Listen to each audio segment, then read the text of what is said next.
ஆண்டவராகிய இயேசு கிறிஸ்துவின் கிருபையும் சமாதானமும் உங்கள் அனைவரோடும் கூட என்றென்றைக்கும் இருப்பதாக. தலைப்பு: நான் உன்னை விட்டு விலகுவதும் இல்லை, உன்னை கைவிடுவதும் இல்லை. எரேமியா 17ஆம் அதிகாரம் 5ஆம் வசனம் முதல் 18ஆம் வசனம் வரை. மனிதர்களாகிய நாம் நம் வாழ்க்கையில் எந்த நம்பிக்கையில் வாழ்கிறோம்? நம்முடைய நம்பிக்கை என்ன? நம்மளுடைய வேலை நம்மை காப்பாற்றும் என்று வாழ்கிறோமா? நம்முடைய சொத்துகள், நம்முடைய பணம், இவைகள் நம்மை காப்பாற்றும் என்று நம்புகிறோமா? நம் உறவினர்கள், நம் பெற்றோர்கள் அல்லது கணவன் அல்லது மனைவி, இப்படி நம் உறவினர்களும் குடும்பத்தினரும் நமக்கு இருக்கிறார்கள் என்ற தைரியத்தில் வாழ்கிறோமா? நம் படிப்பை நம்பி வாழ்கிறோமா? நம் திறமையை நம்பி, எனக்கு திறமை இருக்கிறது, என்னால் எப்படி சம்பாதிக்க முடியும், என்னால் வாழ முடியும் என்று நம்பி வாழ்கிறோமா?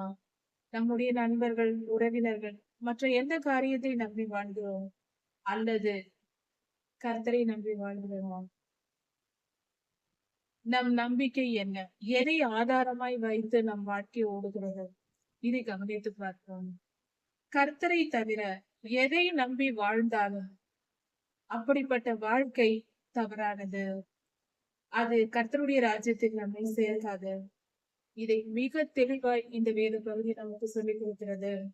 மனுஷன் மேல் நம்பிக்கை வைத்து மாம்சமானதை தன் நம்பிக்கையாய் கொண்டிருந்து புயபலமாக்கி கொண்டு கர்த்தரை விட்டு விலகுகிற மனிதன் சபிக்கப்பட்டவன் என்று வேதம் சொல்லுகிறது.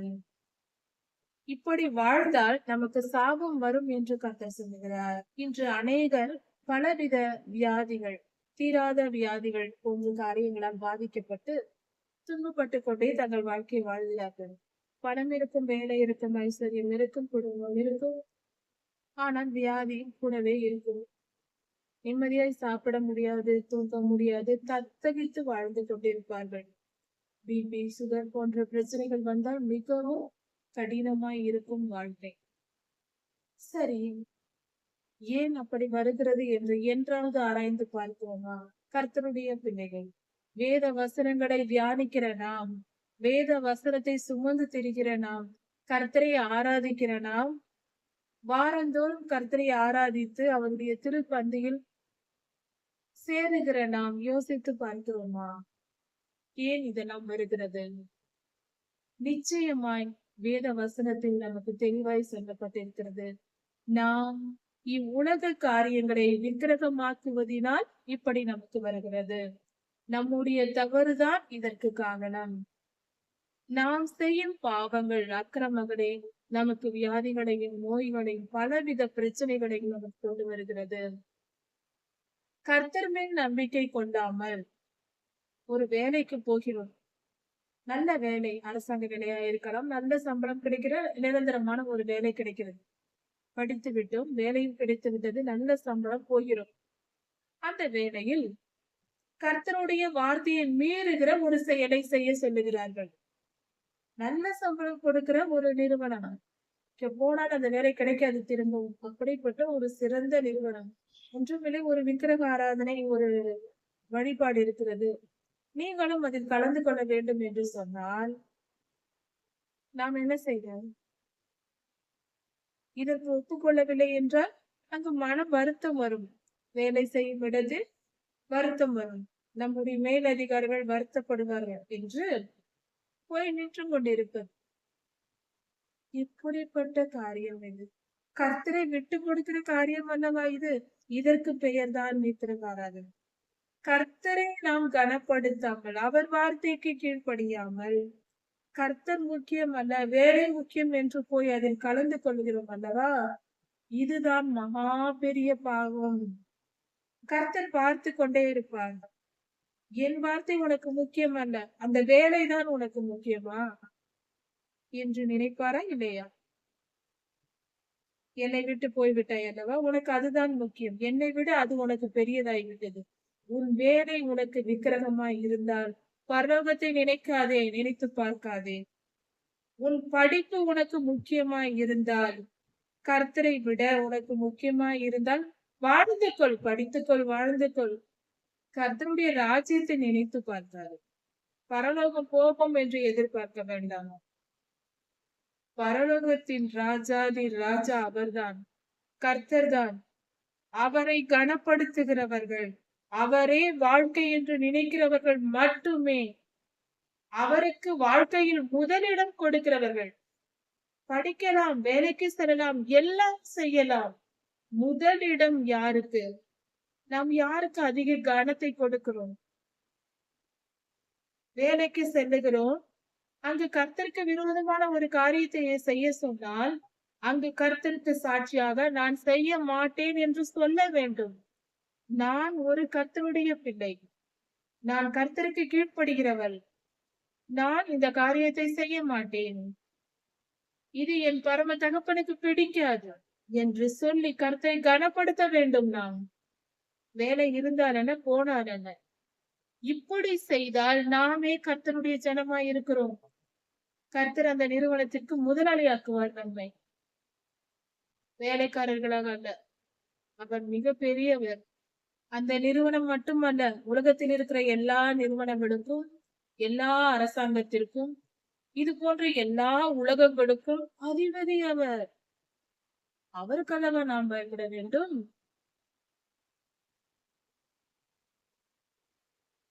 சரி, இந்த அறிவில்லாமல் நடந்து கொள்ளுகிறோம். மனம் திரும்புவோம்.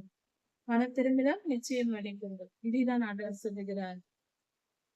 மாம்சமானதை தன் உயர்பலமாக்கி கொண்டு என்னை விட்டு விலகுகிறவர்கள் கர்த்தரை விட்டு விலகி போய்விடுகிறது. எனக்கு ஐஸ்வர்யம் இருக்கிறது, சம்பாத்தியம் இருக்கிறது, எனக்கு சொத்துகள் இருக்கிறது, வீடு இருக்கிறது, எனக்கு எல்லாம் இருக்கிறது, நான் கர்த்தரை தேட தேவையில்லை, உபவாச ஜெபத்துக்கு போக தேவையில்லை, கர்த்தருக்கு கீழ்ப்படுதலை கற்றுக்கொண்டு என்ன செய்ய போகிறோம்? எனக்கு எல்லாம் நிறைவா இருக்கிறது, வேதம் வாசிக்க வேண்டுமா? எதற்கு என்று சொல்வது, எனக்கு எல்லா சௌகரியங்களும் இருக்கிறது, நிறைவா இருக்கிறது, ஒன்றுக்கும் குறைவில்லை, ஏன் வேதம் வாசித்துக் கொண்டிருக்க வேண்டும்? நாம் கரைதிரை உள்ளவர்களாக தான் எல்லாரும் இருக்கிறோம். நம் மனம் சுத்திகரிக்கப்பட வேண்டும், கர்த்தருடைய வருகைக்கு ஆயத்தப்பட வேண்டும். அல்லது நாம் பரலோகத்திற்கு போக வேண்டும் என்றால் எல்லா மனிதரும் ஆயத்தப்பட வேண்டும். நாம் கரைப்பட்ட துணியை போல இருக்கிறோம். நாம் சுத்திகரிக்கப்பட்டால்தான் பரலோகத்திற்கு போக முடியும். உயிரோடு இருப்பதற்குள், இந்த பூமியில் இருப்பதற்குள் நாம் சுத்திகரிக்கப்பட்டால்தான் நாம் பரலோகம் போக முடியும். சுத்திகரிப்பு எப்படி நடக்கும்? ஆவியானவர் நம்மேல் இறங்க வேண்டும். பரிசுத்த ஆவியானவர் நம்மேல் இறங்கி நமக்குள் வந்து அவர் நம்மை சுத்திகரிக்க வேண்டும். நம் ஆத்துமாவை சுத்திகரிக்க வேண்டும். ஆண்டவராகிய இயேசு கிறிஸ்துவின் ரத்தம் நம்மேல் தெளிக்கப்பட வேண்டும். இப்படிப்பட்ட சுத்திகரிப்பு நடக்க வேண்டும் என்றால் நாம் கர்த்தருடைய சமூகத்தில் நிற்க வேண்டும், ஜெபிக்க வேண்டும், வேதம் வாசிக்க வேண்டும். வேத வசனங்கள், ஆண்டவராகிய இயேசு கிறிஸ்து வார்த்தையா இருக்கிறார். வார்த்தை மாம்சமாகி ஆண்டவர் ஆனார், இயேசு கிறிஸ்துவானார். யோவான் 1 அதிகாரம் சொல்லுகிறது, அவரே மெய்யான ஒளியாய் இருக்கிறார். நம் மனதிற்குள் மெய் ஒளியாய் அவர் வந்து நம்மை சுத்திகரிப்பார். என்ன செய்ய வேண்டும்? அதற்கு வேத வசனத்தை தியானிக்க வேண்டும், ஜெபிக்க வேண்டும், அவர் சமூகத்திலேயே காத்திருக்க வேண்டும். அப்பொழுது நீதி என்ன, நியாயம் என்ன, எது சரி எது தவறு என்று தெரிந்து கொள்வோம். நம்மை பற்றி தெரிந்து கொள்வோம். வேதம் வாசிப்பது கர்த்தர் யார் என்பதை தெரிந்து கொள்வதற்கும், நம்மை யார் என்று தெரிந்து கொள்வதற்கும், மனித வாழ்க்கை எதற்கு, நாம் எதற்காக பிறந்தோம், ஏன் மறிக்கிறோம், ஏன் பரலோகம் செல்கிறோம், எப்படி நரகத்திற்கு போகும் வழி வருகிறது, இதையெல்லாம் தெரிந்து கொண்டு வாழ்க்கையை வாழ்க்கையாய் புரிந்து கொண்டு வாழ்வதற்கு தான் வேத வசனம். வேதத்தை தியானித்தால் சகல ஞானமும் நமக்கு வரும். வாழ்க்கை என்றால் என்ன என்று புரிந்து கொண்டு சரியான பாதையில் பரிசுத்தமாய் வாழ்ந்து கர்த்தருடைய ராஜ்யத்தை சேரலாம். அதற்கு இருக்கிற வழி வேத தியானம் தான். வேத வசனம் இல்லாமல் பரிசுத்தம் அடைவது மிக கடினம். வசனமே நம்மை சுத்திகரிக்கும். ஆதி முதல் பரிசுத்த ஆவியானவரை நேரடியாக, வேதாகமம் இல்லாத காலத்தில் பரிசுத்த ஆவியானவரை நேரடியாக மனிதர்களிடம் வந்து பேசி அவர்களை ஒவ்வொருவராக வழி நடத்தினார். இன்று வேதம் நம் கைகளிலும் கொடுக்கப்பட்டிருக்கிறது. ஏனோக்கையா கர்த்தரோடு சஞ்சரித்தார், தேவனோடு சஞ்சரித்தார். அப்படி என்றால் பரிசுத்த ஆவியானவர் அவர் கூடவே இருந்து எல்லாவற்றையும் கற்றுக் கொடுத்ததினால் அவர் பரிசுத்தமாக்கப்பட்டு எடுத்துக் கொள்ளப்பட்டார். அது போல இன்றும் பரிசுத்த ஆவியானவர் நம்மோடு இடைப்படுகிறார். வேத வசனங்கள் மூலமாக நமக்கு சகலத்தையும் கற்றுக் கொடுக்கிறார். அன்றிருந்த பொல்லாத ஆவிகள் இன்று இல்லை, பல கோடி பெருகி இருக்கிறது. அதனால் நாம் அதிகமாய் கடினமாய் போராடி கஷ்டப்பட்டுதான் பரிசுத்தம் அடைய வேண்டும். எதிரிகள் அதிகம். ஆதியாகம காலத்தில் எதிரிகள் குறைவு, இப்பொழுதோ எதிரிகள் அநேகம். அதனால் நாம் அநேக எதிரிகளோடு போராடி யுத்தம் செய்து வெளிவர வேண்டும். அதற்கு நம் முன்னோர்களின் வாழ்க்கை முறை நமக்கு ஆதாரமாக சொல்லிக் கொடுக்கப்பட்டிருக்கிறது. எடுத்துக்காட்டு கணக்குகள் போல, எக்ஸாம்பிள் சம்ஸ் போல அதை கற்றுக்கொண்டு நாம் பரிசுத்தம் அடைந்து கர்த்தருடைய ராஜ்யத்தில் சேர வேண்டும். இப்படி உலக காரியங்களை நாம் உயர்த்தி கொண்டு கர்த்தரை விட்டு விலகி போனால் அப்படிப்பட்ட மனிதர்கள் சபிக்கப்பட்டவர்கள் என்று கர்த்தர் சொல்கிறார். அவர்களுக்கு என்ன நடக்கும்? அந்த மனிதன் அந்தர வெளியில் கரளையாய் போன செடியை போல் இருந்து தண்ணீர் இல்லாத வறண்ட நிலத்தில் முளைத்த செடியை போல இருந்து மிகவும் தவித்து காய்ந்து போயிருப்பான். நன்மை வருகிறதை காணாமல், எந்த நன்மையையும் அனுபவிக்காமல், அதை பார்க்க முடியாமல் வனாந்தரத்தின் வறட்சியான இடங்களிலும் குடியில்லாத உவர் நிலத்திலும் தங்குவான். மனிதர்கள் தங்கியிருக்காத தனியான இடங்களில் தங்கியிருப்பான். வனாந்தரத்தில் வறட்சியான இடத்தில் அவன் தங்கியிருப்பான் என்று வேதம் சொல்கிறது. இது எப்படி இருக்கிறது? இப்படி கர்த்தருடைய கோபத்திற்கு ஆளானால் தண்ணீர் இல்லாத இடத்தில் வறட்சியான காடுகளில் முளைத்த செடியை போல உணர்ந்து காய்ந்து உயிரை கையில் பிடித்திருக்கும் செடியை போல மனிதன் வாழ்வான். அவன் நன்மையை காண மாட்டான். அவன் வாழ்க்கை வறண்டு போகும். எதை எடுத்தாலும் தோல்வி, எதை எடுத்தாலும் பிரச்சனை, போராட்டம், சமாதானமே இருக்காது. எல்லாவற்றிலும் துன்பம், எல்லாவற்றிலும் துயரம், தத்தளிப்பின் வாழ்க்கை, வறட்சியான வாழ்க்கை. எத்தனை ஐஸ்வர்யம் இருந்தாலும் அவனுக்கு நிம்மதி இருக்காது. வாழ்க்கையே வெறுத்து போய் இருப்பான். அப்படிப்பட்ட நிலை உண்டாகும் என்று கர்த்தர் சொல்கிறார். இதெல்லாம் கர்த்தருடைய கோபத்தினால் வரும் விலை. ஆனால் கர்த்தர் மேல் நம்பிக்கையாய் இருந்து எது இருந்தாலும் சரி, எது இல்லாவிட்டாலும் சரி, ஏழையாய் ஒரு குடிசையின் வீட்டில் இருந்தாலும், ஒரு சாதாரண ஒரு குடிசை வீட்டில் இருந்தாலும் சரி, ஏழ்மையில் இருந்தாலும் சரி, கர்த்தர் மேல் நம்பிக்கை வைத்து கர்த்தர் தன் நம்பிக்கையாய் கொண்டிருந்து கர்த்தரை ஆராதித்து துதித்து சாதாரண ஒரு கூலி வேலை செய்து வாழ்ந்தாலும் அந்த மனிதனுடைய சமாதானம் மிக பெரியதாய் அவன் பாக்கியவானாய் இருக்கிறான். அவன் மிகுந்த ஆசீர்வாதத்தை பெற்றுக் கொள்வான். அவன் குடும்பம் சந்தோஷமாய் இருக்கும். அவனுடைய மனம் சமாதானமாய் இருக்கும். எப்பொழுதும் உற்சாகமாய் சமாதானமாய் சந்தோஷமாய் இருக்கும். அப்படிப்பட்ட குடும்பத்தை பார்ப்பதே சந்தோஷமாய் இருக்கும். அவன் அந்த அளவுக்கு கர்த்தர் மேல் நம்பிக்கை வைத்த சந்தோஷமாய் இருக்கும். அவன் வறுமை நிலைத்திருக்காது, அது செழிப்பாய் மாறிவிடும். அப்படி கர்த்தர் மேல் நம்பிக்கை வைத்த உடனே கண்டிப்பாக அந்த வாழ்க்கை செழிப்பாய் மாறிவிடும். அது எப்படி இருக்கும்? தண்ணீர்கள் அண்டையில் நடப்பட்ட செடியை போலவும், தண்ணீர்கள் அண்டையில் நடப்பட்ட செடியை போலவும், வாய்க்கால் ஓரமாய் நடப்பட்ட செடியை போலவும்.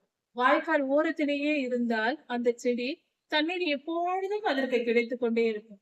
அதனால் அது சோர்ந்தே போகாது. எப்பொழுதும் கொளுத்தும் வெயிலில் செழிப்பா இருக்கும். அதன் பூக்கள் மலர்ந்தே இருக்கும். அது போல உஷ்ணம் வருகிறதை காணாமல் இலை பச்சையாய் இருக்கிறதும் எப்பொழுதும் இலை பசுமையாய் இருக்கும். ஏனென்றால் தண்ணீர் ஓடிக்கொண்டே இருப்பதினால் எந்த உஷ்ணமும் அதை தாக்காது.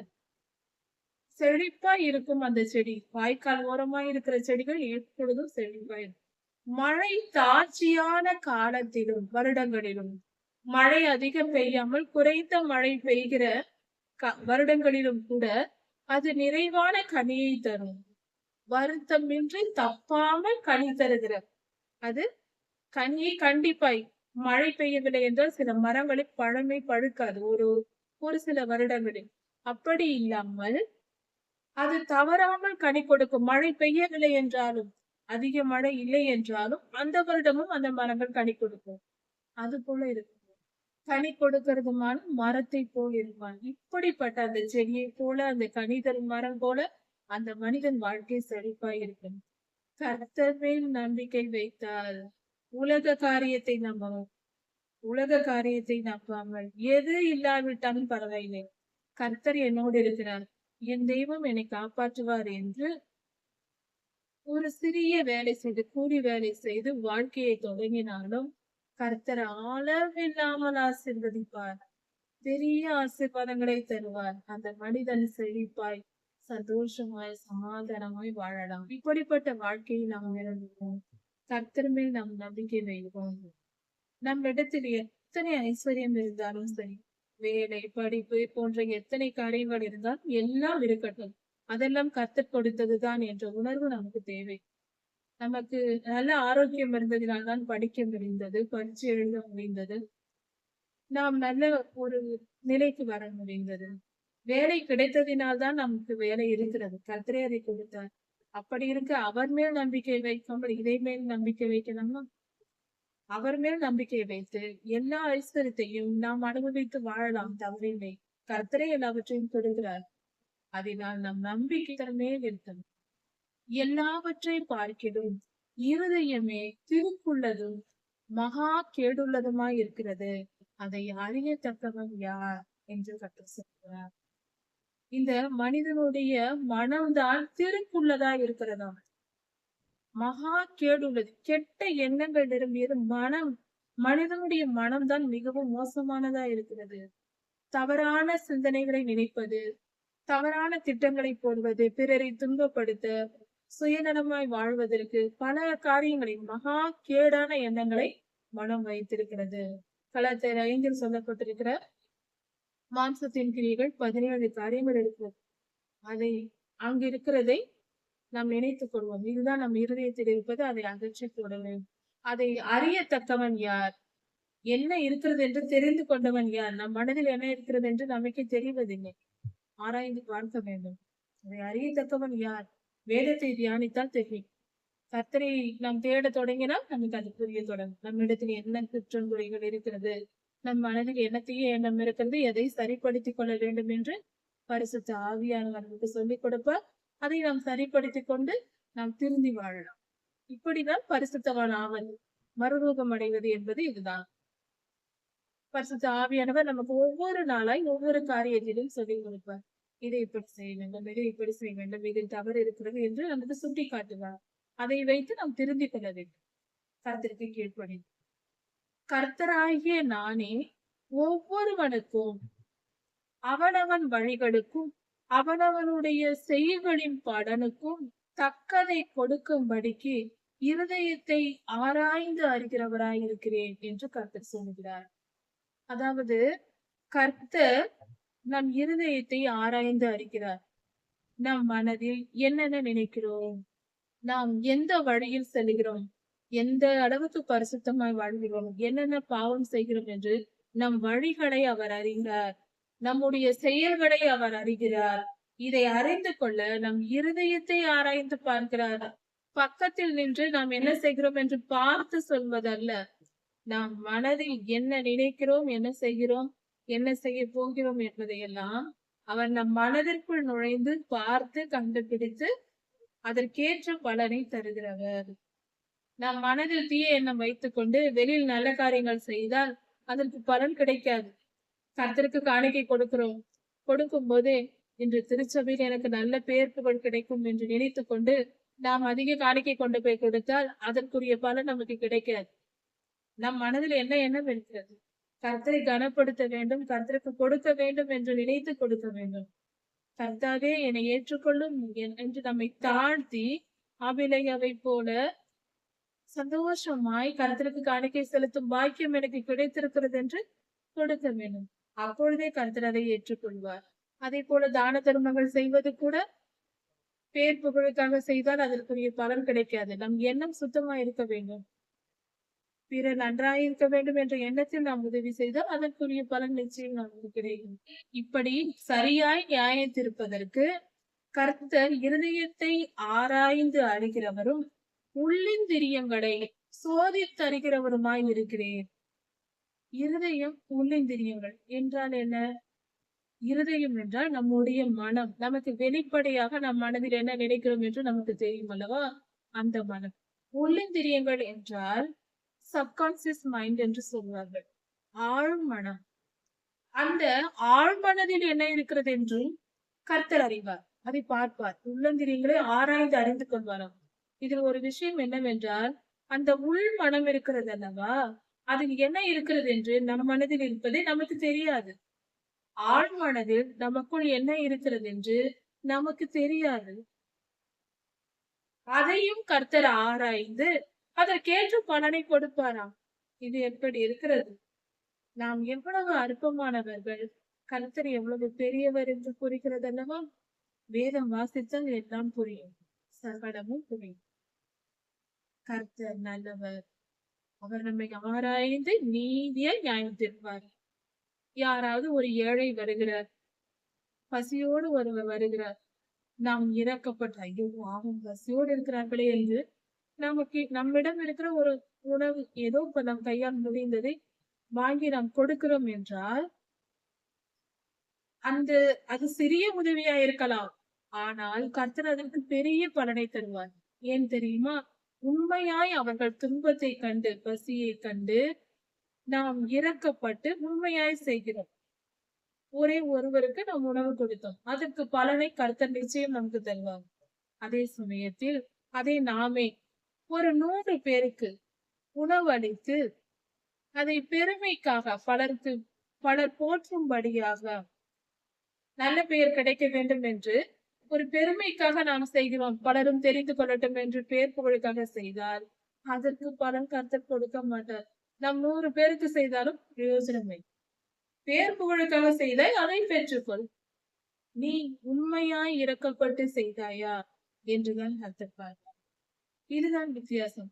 உள்ளந்திரியங்களையும் இருதயங்களையும் ஆராய்ந்து பலன் தருகிறவர் இதுதான். இப்படிதான் அவர் தருவார். அநியாயமாய் ஐஸ்வர்யத்தை சம்பாதிக்கிறவன் நேர்மையாய் நீதியாய் உழைத்து எந்த தொழில் செய்தாலும் எந்த வேலை பார்த்தாலும் நீதியாய் நியாயமாய் நடந்து சம்பாதிக்க வேண்டும். விவசாயமாய் இருந்தாலும் சரி, வியாபாரமாய் இருந்தாலும் சரி, வேலை பார்த்து சம்பாதித்தாலும் சரி, நாம் வேலையில் நாம் நேர்மையாய் இருக்க வேண்டும், நீதியாய் இருக்க வேண்டும்.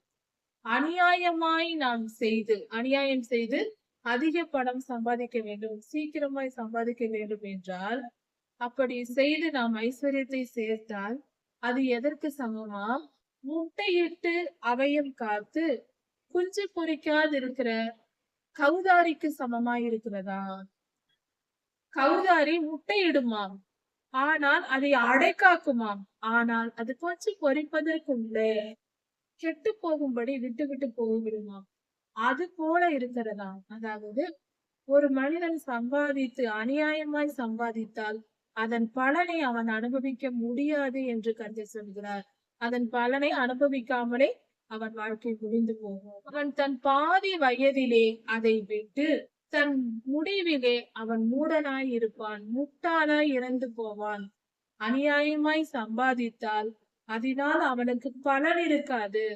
சம்பாதித்ததை வேறு எவனுக்காவது விட்டு அவன் போய்விடுவான். அதனால் அவனுக்கு என்ன பலன்?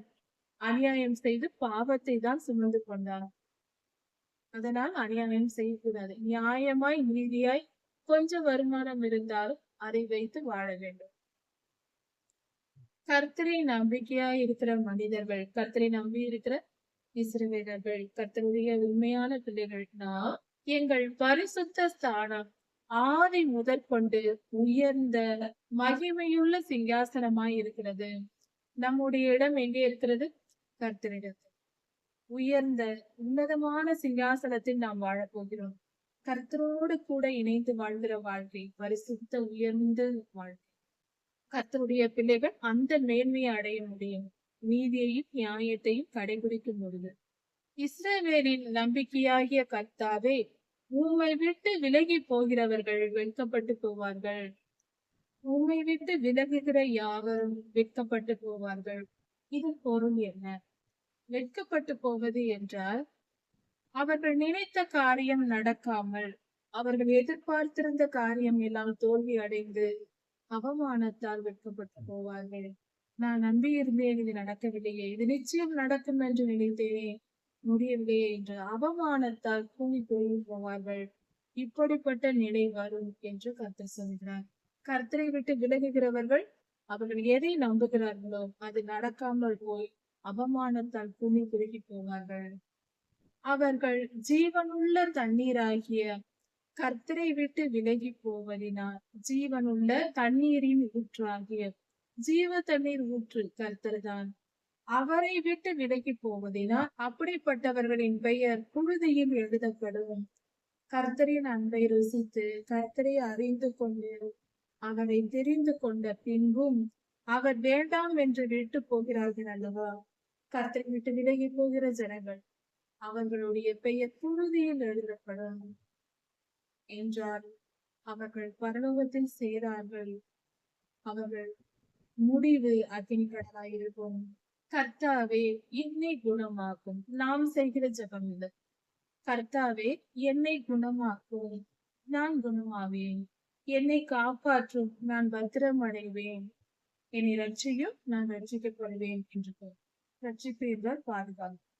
கர்த்தாவே நீர் என்னை குணமாக்கும், என்னை பாதுகாத்துக் கொள்ளும், நான் உங்களுடையவர் என்று கர்த்தரிடத்தில் நம்மை அர்ப்பணிப்பது. தேவரீரே என் துதி, என் நன்றிகள் எப்பொழுதும் உமக்கு சுவாமி. எப்பொழுதும் உம்மை நன்றி செலுத்திக் கொண்டு உமக்கு பிரியமானவளாய் உமக்கு நன்றி செலுத்திக் கொண்டே இருப்பேன். அல்லேலூயா. இந்த துன்மார்க்கரோ என்னிடம் சொல்லுகிறார்கள், அதாவது கர்த்தருடைய வார்த்தை எங்கே, அது வரட்டும் என்று சொல்லுகிறார்கள். இந்த தீய மனிதர்கள், கர்த்தரை விட்டு விலகி போகிறவர்கள் இருக்கிறார்கள் அல்லவா, சும்மா இருக்க மாட்டார்கள். கர்த்தருடைய வார்த்தையா எங்கே வரட்டும் சொல்லி பார்க்கலாம், எதிர்த்து கொண்டே இருப்பார்கள் நம்மை. ஆனால் நானும் உம்மை பின்பற்றி நடக்கிற மேய்ப்பன். இஸ்ரவேலர்கள் எரேமியாவினிடத்தில் சொல்லுகிறார்கள். என்னை பார்த்து இவர்கள் சொல்லுகிறார்கள், என் கர்த்தருடைய வார்த்தை இங்கே வரட்டும் என்று சொல்லுகிறார்கள். நானோ உம்மை பின்பற்றுகிற மேய்ப்பன்.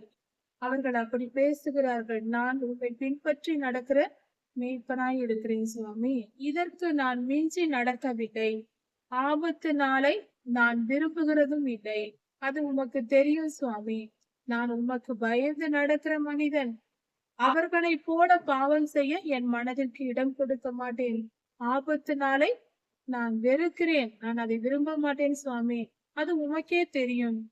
நான் தவறு செய்ய மாட்டேன் என்று எரேமியா சொல்கிறார். உம்முடைய வார்த்தையை தான் நான் சொன்னேன். பொய்யா எந்த தீர்க்க தரிசனமும் சொல்லவில்லை. உம்முடைய வார்த்தையை தான் நான் அவங்களுக்கு சொன்னேன். உண்மையாய் நான் இருக்கிறேன் என்று எரேமியா தம்மை குறித்து அவர் சொல்லுகிறார். என் உதடுகளிலிருந்து புறப்பட்டது உமக்கு முன்பாக உத்தமமாய் இருக்கிறது. நீர் சொன்ன வார்த்தையை தான் உமக்கு முன்பாக நான் சொல்லியிருக்கிறேன். அதில் நான் பழுதொன்றும் செய்யவில்லை சுவாமி, அது உமக்கு தெரியும்.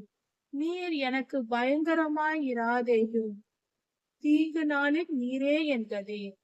அதாவது கர்த்தாவே, அவர்கள் என் மேல் பொல்லாப்பை பேசுகிறார்கள். நான் உம்முடைய வார்த்தையை சொல்லியும் அவர்கள் ஏற்றுக்கொள்ளவில்லை. என்னை எதிர்க்கிறார்கள், என்னை தவறாய் பேசுகிறார்கள். ஆனால் நான் சொல்லிய வார்த்தை உண்மை என்பது உமக்கு தெரியும். நீர் சொன்ன வார்த்தையை தான் நான் அவர்களுக்கு சொல்லியிருக்கிறேன். என் மேல் பயங்கரமாய் இராதையும், என் மேல் கோபப்படாதையும் சுவாமி. தீங்கு நாளில் தீமையான காலங்கள் வருமானால் அப்போது நீர்தான் என் கதி. ஏன என்றால் எரேமியா சொல்லியிருக்கிறார், தீங்கு காலம் வருகிறது என்று, ஆபத்து வருகிறது என்றுதான் இஸ்ரவேலுக்கு சொன்னார். இப்படிப்பட்ட கடினமான வார்த்தைகளை சொன்னால் எந்த தீர்க்கதரிசியும் ஜனங்களுக்கு பிடிக்காது. அவர்கள் தீர்க்கதரிசியை எதிர்க்க ஆரம்பித்து விடுவார்கள். அவர்கள் செய்த பாவத்திற்கு தான் கர்த்தர் கோபம் கொண்டு சொல்லுகிறார். தீர்க்கதரிசி என்ன செய்வார்? ஆனால் இவர்கள் முட்டாள்தனமாக தீர்க்கதரிசியை எதிர்க்கிறார்கள். இப்படி செய்வதனால் ஐயா கேட்கிறார், கர்த்தரிடத்தில் கேட்கிறார், ஆபத்து காலத்தில் நீரே என் கதி, சுவாமி என்னை காப்பாற்றும் என்று அவர் கர்த்தரை தஞ்சம் அடைகிறார். நான் வெட்கப்படாமல் என்னை துன்பப்படுத்தினவர்கள் வெட்கப்படுவார்களாக. நான் உம்முடைய வார்த்தையை சொல்லி பரிசுத்தமாய் வாழ்கிறேன். உம்முடைய சித்தத்தை நடப்பித்தேன். உன் கட்டளைகளை நிறைவேற்றினேன். நீர் சொன்னதை நான் அவர்களிடத்தில் சொன்னேன். அதற்காக என்னை துன்பப்படுத்தினார்கள். பயங்கரமாய் இறைமையா பாடுபட்டார். அந்த ஜனங்கள் படாத பாடுபடுத்தினார்கள். அவ்வளவு துன்பப்பட்டிருக்கிறேன். என்னை துன்பப்படுத்தினவர்கள் துன்பப்படுவார்களாக. எங்களை காப்பாற்றும் என்று கெஞ்சுகிறார் என்று கர்த்தரிடத்தில் கேட்கிறார். அவர்கள் துன்பப்படுவார்களாக. நான் துன்பப்படாமல் என்னை துன்பப்படுத்தினவர்கள் வெட்கப்பட்டு போவார்களாக. என்னை துயரப்படுத்தினார்கள் அல்லவா, அவர்கள் வெட்கப்படும்படி என்னை ஆசீர்வதியும் சுவாமி என்று கேட்கிறார். பரிசுத்தமான ஜெபம் இது. நான் கலங்காமல் அவர்கள் கலங்குவார்களாக. எனக்கு கலக்கத்தை தராதிரும். அவர்கள் பாவம் செய்கிற பாவ வழியில் போகிற அவர்கள் கலங்குவார்களாக. தேவரீர் தீங்கு நாளை அவர்கள் மேல் வர பண்ணி இரட்டிப்பான நொறுக்குதலால் அவர்களை நொறுக்கும் சுவாமி. இனி அவர்கள் இருப்பதற்கு லாயக்கில்லை. அவர்கள் மிகவும் மோசமாய் நடந்தார்கள். இரட்டிப்பான தண்டனையை கொடுத்து நொறுக்கும் சுவாமி என்று எரேமியா ஜெபிக்கிறார். இப்படியாக கர்த்தருடைய கோபம் இஸ்ரவேல் மேல் வருகிறது. தீர்க்கதரிசனம் எரேமியா சொல்லுகிறார் வரப்போகிறது. இதையெல்லாம் அறிந்த நாம் தெரிந்து கொள்ள வேண்டிய காரியம், கர்த்தரை நாம் நம்பிக்கையாய் கொண்டிருக்க வேண்டும். நம் வாழ்க்கையில் கர்த்தர் என்ன சொல்லுகிறார் என்று கேட்டு ஒவ்வொரு காரியத்தையும் நாம் செய்ய வேண்டும். கர்த்தருக்கு எது பிரியமோ அந்தந்த சூழ்நிலையில் அதை செய்ய வேண்டும். நெருக்கமான நேரத்திலும் கர்த்தர் என்ன சொல்லுகிறார் என்று கேட்டு வசனத்தை படித்து அதன்படி நாம் வாழ வேண்டும். கர்த்தருக்கு கீழ்ப்படிந்து அவர் மேல் நம்பிக்கை வைத்து வாழ்ந்தால் வெற்றி நிச்சயம், பரலோகமும் நிச்சயம். கர்த்தரை விட்டு எந்த சூழ்நிலையிலையும் எதையும் நம்பி கர்த்தரை விட்டு விலகக்கூடாது. உயிரே போனாலும் மீண்டும் கர்த்தர் கொடுத்து விடுவார். அவரை நம்பி இருந்தால். அவரை நம்பாவிட்டால் உலகமே நம் காலடியில் இருந்தாலும் அதனால் பலன் இல்லை. அக்கினி கடல்தான். புரிந்து கொள்வோம், ஞானம் அடைவோம். கர்த்தர் உங்களை ஆசீர்வதிப்பாராக. இதன் தொடர்ச்சியை அடுத்த செய்தி பார்க்கலாம். வாழலாங்க.